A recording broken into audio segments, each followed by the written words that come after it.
ये देखिए तस्वीरें सामने आ गई हैं। जेडी वेंस प्रेस कॉन्फ्रेंस कर रहे हैं और किन मुद्दों पर वो चीजें रखते हैं ये देखना होगा। इस्लामाबाद से ये लाइव प्रेस कॉन्फ्रेंस अमेरिका के उपराष्ट्रपति जेडी वेंस की आप देख रहे हैं। कल 14 घंटे से ज्यादा लंबी बातचीत चली। We've had a number of substantive discussions with the Iranians. That's the good news.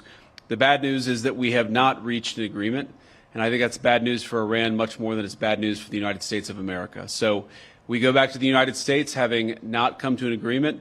We've made very clear what our red lines are, what things we're willing to accommodate them on, and what things we're not willing to accommodate them on. And we've made that as clear as we possibly could. And they have chosen not to accept our terms. Questions? Sir, Nick Robertson from CNN. Precisely what have they rejected here? Can you help us understand it a little bit? Well, I won't go into all the details because I don't want to negotiate in public after we've negotiated for 21 hours in private. But the simple fact is that we need to see an affirmative commitment that they will not seek a nuclear weapon, and they will not seek the tools that would enable them to quickly achieve a nuclear weapon. That is the core goal of the President of the United States, and that's what we've tried to achieve through these negotiations. Again, their nuclear program, such as it is, the enrichment facilities that they had before, they've been destroyed. But the simple question is, do we see a fundamental commitment of will for the Iranians not to develop a nuclear weapon, not just now, not just 2 years from now, but for the long term? We haven't seen that yet. We hope that we will.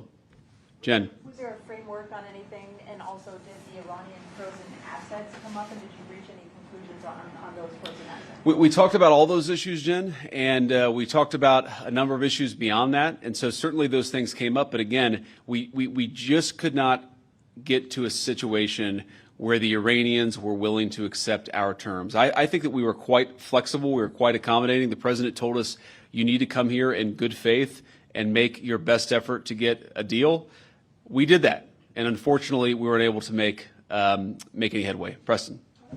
Mr. Vice President, how often did you communicate with President Trump throughout the negotiations? There were reports that there were multiple rounds where there were breaks in between negotiations. How often did you communicate with the president throughout those rounds, and what was he saying as you were going through these negotiations that you said fell short? Yeah, obviously we were talking to the president consistently. I don't know how many times we talked to him, a half dozen times, a dozen times over the past 21 hours.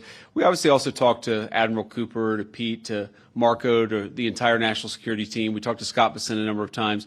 So look, we were constantly in communication with the team because we were negotiating in good faith. And we leave here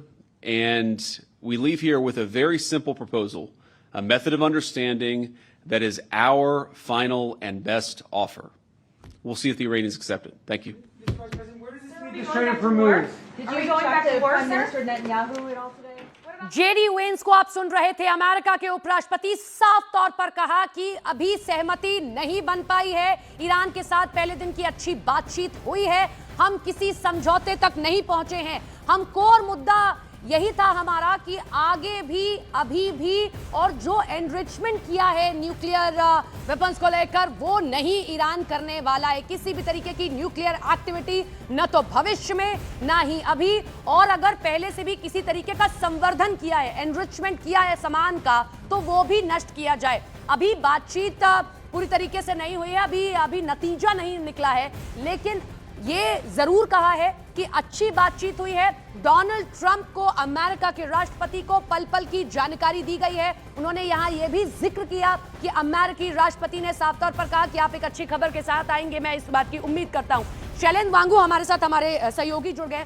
Shailendra, nuclear deal का जिक्र किया है कि nuclear को लेकर हम लोग लगातार बातचीत कर रहे हैं, वही हमारा कोर मुद्दा है।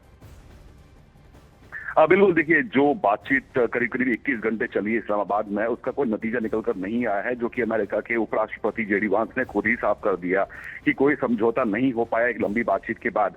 हालांकि उन्होंने ये कहा कि अमेरिका की तरफ से फ्लेक्सिबिलिटी दिखाई गई, अकोमोडेशन दिखाया गया, लेकिन ईरान जो है वो अमेरिका की शर्तें मानने के लिए बिल्कुल तैयार नहीं है, तो ऐसे में अब वो वापस लौट रहे हैं। लेकिन इस बातचीत का आगे क्या होगा ये लेकर क्लैरिटी नहीं है। उन्होंने ये भी कहा कि जो हमारा मुख्य मुद्दा है वो है कि ईरान कभी न्यूक्लियर पावर ना बन पाए, तो ये हमारा मुख्य मुद्दा रहा है और उसको लेकर लगातार वो प्रेसिडेंट ट्रंप से भी पिछले 21 घंटों के दौरान कई बार उन्होंने इस बारे में चर्चा की है, जेडी वांस ने और अन्य लोगों से उन्होंने चर्चा की है। लेकिन फिलहाल सबसे बड़ा सवाल ये है कि अगर बातचीत से कोई समझौता नहीं निकला तो क्या बातचीत आगे बढ़ेगी या नहीं, इसको लेकर अभी तक क्लैरिटी कोई सामने नहीं आ रही। बिल्कुल यही सबसे बड़ा सवाल था। स्ट्रेट ऑफ हॉर्मुज को लेकर देखिए शैलेंद्र, कई सारी खबरें सामने आ रही थी, लेकिन उस पर उनकी ओर से कुछ भी अभी नहीं कहा गया है। उधर ट्रंप ये दावा कर रहे हैं कि माइंस को ढूंढने का काम लगातार किया जा रहा है और उनको नष्ट करने का काम किया जा रहा है। देखिए, स्ट्रेट ऑफ हॉर्मुज को लेकर डायरेक्टली अभी तक कोई कमेंट सामने नहीं आया है, लेकिन जो चर्चा चल रही थी उसके मुताबिक जो ईरान के विदेश मंत्रालय के प्रवक्ता है उन्होंने ये कहा है कि स्ट्रेट ऑफ हॉर्मुज से चर्चा हुई है इस बैठक के दौरान। हालांकि उन्होंने डिटेल साझा नहीं की, लेकिन बताया जा रहा है कि स्ट्रेट ऑफ हॉर्मुज को लेकर गतिरोध बना हुआ था। एक तरफ जहां ईरान चाहता है कि उस पर पूरा नियंत्रण उसी का रहे, लेकिन अमेरिका चाहता है कि उस पर सभी कंट्रीज का नियंत्रण रहे, बहुपक्षीय नियंत्रण रहे। लेकिन इसको लेकर ईरान तैयार नहीं हुआ, तो कहीं ना कहीं उसको लेकर असहमति बन पाई। हालांकि देखिए, अभी वो तमाम चीजें जिससे गतिरोध बना हुआ है वो पब्लिक डोमेन में नहीं है, लेकिन ये जरूर है कि जिस तरह से जेडी वांस ने कहा कि हमारा मुख्य मुद्दा है कि वो कभी न्यूक्लियर पावर ना बन पाए और इन तमाम मुद्दों को लेकर फिलहाल कोई समझौता नहीं हो पाया है। तो कहीं ना कहीं इस्लामाबाद टॉक्स जो माना जा रहा है फेल हो चुकी है। लेकिन अब बड़ा सवाल ये है कि क्या ये बातचीत आगे जारी रहेगी या इस चीज पर आगे जारी रहेगा, इसको लेकर अब तो कोई सामने कोई ऑफिशियल जानकारी नहीं आई है। भविष्य की इस युद्ध की तस्वीर अभी भी धुंधली सी ही दिखाई दे रही है कि आगे क्या स्थिति रहेगी। बहुत शुक्रिया शैलेंद्र आपका तमाम जानकारी के लिए। एक बार फिर से आपको सुनवाते हैं इस्लामाबाद में प्रेस कॉन्फ्रेंस करते हुए अमेरिकी उपराष्ट्रपति जेडी वेंस ने क्या कहा। 21 hours and we've had a number of substantive discussions with the Iranians. That's the good news. The bad news is that we have not reached an agreement, and I think that's bad news for Iran much more than it's bad news for the United States of America. So we go back to the United States having not come to an agreement. We've made very clear what our red lines are, what things we're willing to accommodate them on, and what things we're not willing to accommodate them on. And we've made that as clear as we possibly could, and they have chosen not to accept our terms. तो बड़ी बातें इस press conference की क्या रही वो हम आपको बताते हैं। सबसे पहले उन्होंने कहा कि अच्छी बातचीत हुई, लेकिन किसी भी समझौते पर हम नहीं पहुंचे हैं, किसी भी तरीके का नतीजा नहीं निकल पाया है। हमने ईरान के सामने कुछ शर्तें रखी, लेकिन ईरान मानने को तैयार नहीं है, जिसमें हमारी सबसे बड़ी और प्रमुख शर्त पहले दिन से जब से ये युद्ध शुरू हुआ है तब से लेकर अब तक यही है कि ईरान न्यूक्लियर वेपन न बनाए, न्यूक्लियर पावर न बन पाए। इसके लिए उसे न तो भविष्य में ऐसी कोई गतिविधि करनी है, और अगर उसने किसी तरीके का संवर्धन किया है इस न्यूक्लियर पावर बनने के लिए तो उसको भी नष्ट किया जाए। लेकिन अभी भी उनकी ओर से कोई सहमति इस पर नहीं आई है। वो वापस लौट रहे हैं। 21 घंटों के दरमियान उन्होंने कई बार राष्ट्रपति जो अमेरिका के हैं डोनाल्ड ट्रंप, उनको भी जानकारी दी है, लेकिन अभी तक किसी तरीके का कोई नतीजा नहीं निकला है। लेकिन सबसे बड़ा सवाल सभी के जहन में यही, दुनिया भर की निगाहें इसी टॉक पर थी कि आखिर क्या नतीजा निकलेगा, क्या सकारात्मक नतीजा निकल पाएगा। तो अभी भी तस्वीर भविष्य की धुंधली ही नजर आती है, क्योंकि जब बातचीत हुई है Just now, not just 2 years from now, but for the long term. We haven't seen that yet. We hope that we will.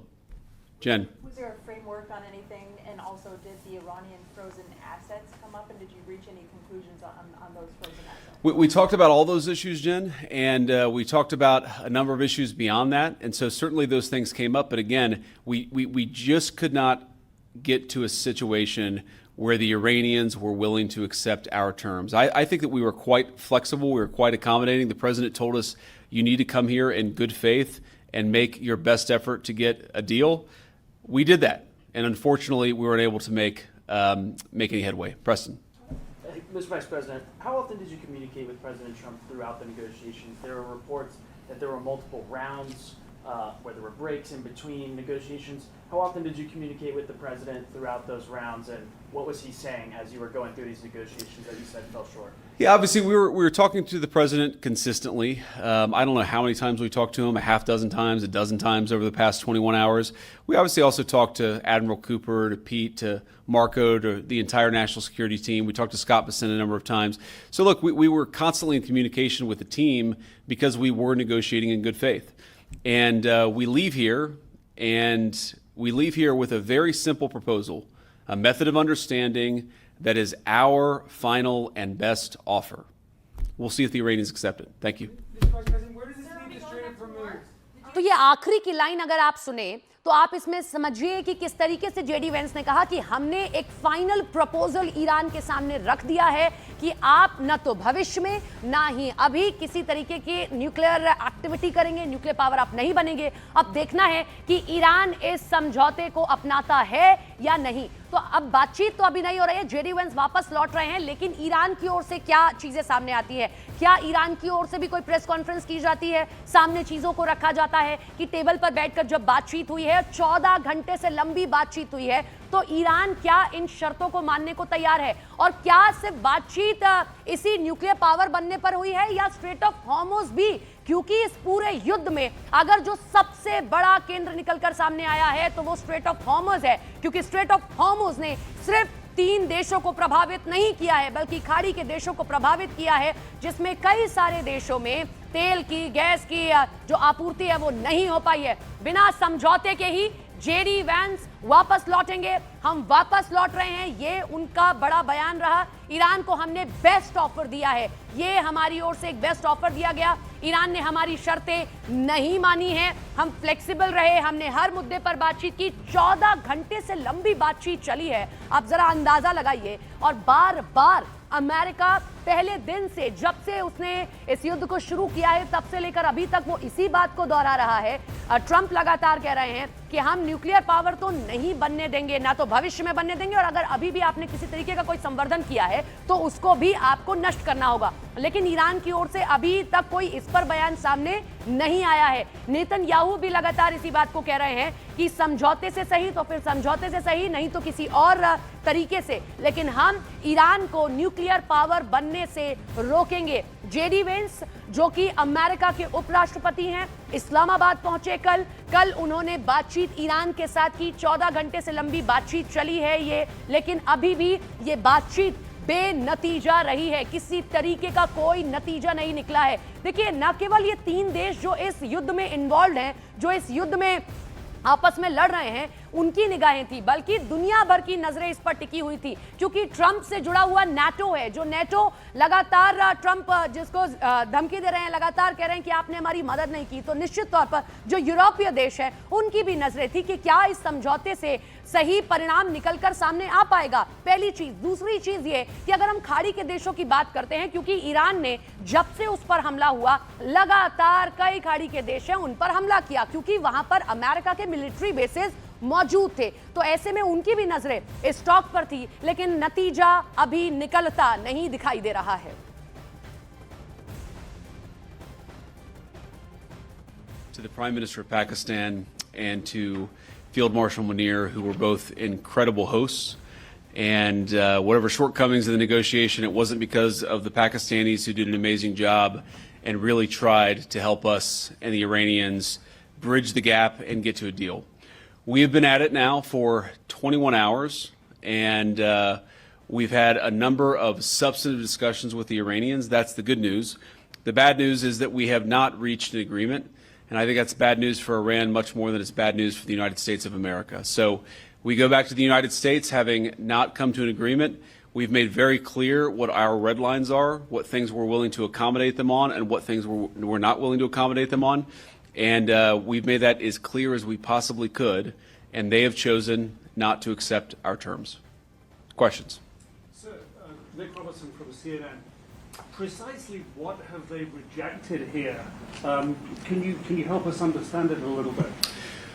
Well, I won't go into all the details because I don't want to negotiate in public after we negotiated for 21 hours in private. But the simple fact is that we need to see an affirmative commitment that they will not seek a nuclear weapon, and they will not seek the tools that would enable them to quickly achieve a nuclear weapon. That is the core goal of the President of the United States, and that's what we've tried to achieve through these negotiations. Again, their nuclear program, such as it is, the enrichment facilities that they had before, they've been destroyed. But the simple question is, do we see a fundamental commitment of will for the Iranians not to develop a nuclear weapon, not just now, not just 2 years from now, but for the long term? We haven't seen that yet. We hope that we will.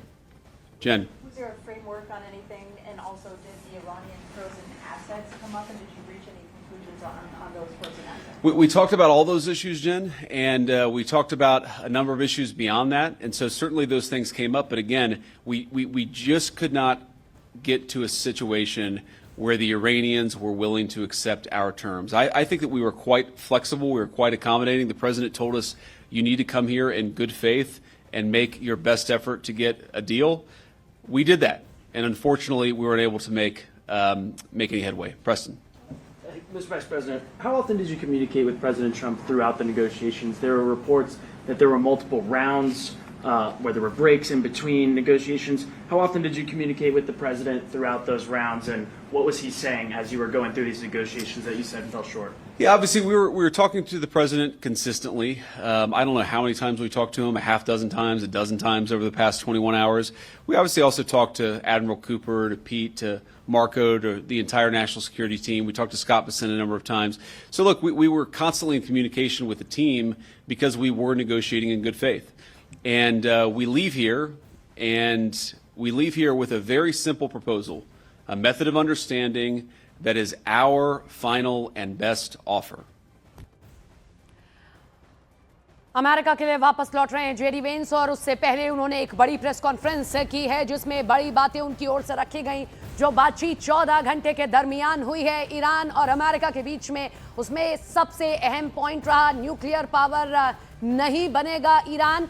साफ तौर पर JD Vance ने कहा कि हमारी red lines ये हैं, हमने क्लियर बता दिया है। अब बॉल पूरी तरीके से ईरान के कोर्ट में है, उसको तय करना है कि क्या जो शर्तें रखी गई हैं, जो समझौते पर बातचीत हुई है, उसमें उसका टेक क्या है। लेकिन ईरान को सुनना भी उतना ही महत्वपूर्ण है, क्योंकि जेडी वेंस ने कहा कि हमने जो शर्तें रखी हैं, जो हमने समझौते की बात की है, उस पर ईरान मानने को तैयार नहीं है। लेकिन क्या मुद्दा सिर्फ न्यूक्लियर पावर का ही, या मुद्दा स्टेट ऑफ हॉर्मुज़ का भी, या मुद्दा ईरान के भीतर जो सत्ता परिवर्तन हो उसको लेकर भी? क्योंकि कहीं ना कहीं ट्रंप ये भी चाहते हैं कि जिस तरीके से अली खामनेई की मृत्यु हुई उसके बाद मोस्तफा खामनेई ने गद्दी को संभाला, मोस्तफा खामनेई अब तक सामने नहीं आए, लेकिन उनकी ओर से ही लगातार यहाँ पर फैसले लिए जा रहे हैं। तो क्या वो भी एक मुद्दा? 14 घंटे से लंबी बातचीत क्या सिर्फ न्यूक्लियर पावर पर ही हुई या कोई और मुद्दा भी? लेकिन बातचीत बेनतीजा रही है, ये क्लियर हो गया है। जेडी वेंस ने साफ तौर पर कहा है हमने बातचीत की, लंबी बातचीत हुई, लेकिन अभी तक बातचीत का कोई नतीजा नहीं निकला है। 21 घंटे की लंबी बातचीत, आप जरा अंदाजा लगाइए, 2-3 घंटे नहीं बल्कि 21 घंटे की लंबी बातचीत इस बात को दिखाता है कि किस तरीके से ये युद्ध अब एक दूसरे स्तर पर पहुंच गया है, जहां पर टेबल पर बैठकर बातचीत तो हो रही है, लेकिन दोनों ही देश नेगोशिएट करने को तैयार नहीं है। अमेरिका का ईरान से साफ तौर पर कहना है कि न्यूक्लियर पावर ना तो आप भविष्य में बनेंगे, ना ही अभी आप कोई इस तरीके का न्यूक्लियर रिएक्टर टेस्ट करेंगे, और अगर आपने कोई संवर्धन भी किया तो उसको भी आप नष्ट कर दीजिए। लेकिन ईरान की ओर से क्या कहा गया? क्या ईरान के सामने यही एक मुद्दा रखा गया या कोई और मुद्दा भी जिस पर अभी चीजें सामने नहीं आई हैं? उनकी ओर से यह भी कहा गया कि पल पल की जानकारी इन 21 घंटों के दरमियान दी गई है राष्ट्रपति ट्रंप को, लेकिन ईरान मानने को तैयार नहीं है। कुछ अहम बातें जो इस प्रेस कॉन्फ्रेंस की रही, सबसे पहले उन्होंने ये कहा कि बातचीत अच्छी रही, लेकिन ईरान ने किसी भी तरीके की अभी हामी नहीं भरी है। शैलेंद्र वांगू हमारे साथ, हमारे सहयोगी जुड़े हुए हैं, लगातार आप तक जानकारी दे रहे हैं। शैलेंद्र, पहली लाइन थी यही कि अच्छी बातचीत हुई, लेकिन बाद में उन्होंने कहा कि भाई मानने को तो ईरान तैयार नहीं है न्यूक्लियर पावर पर। तो हम अभी भी इंतजार कर रहे हैं कि ईरान क्या कहता है, क्या वो भी प्रेस कॉन्फ्रेंस करता है?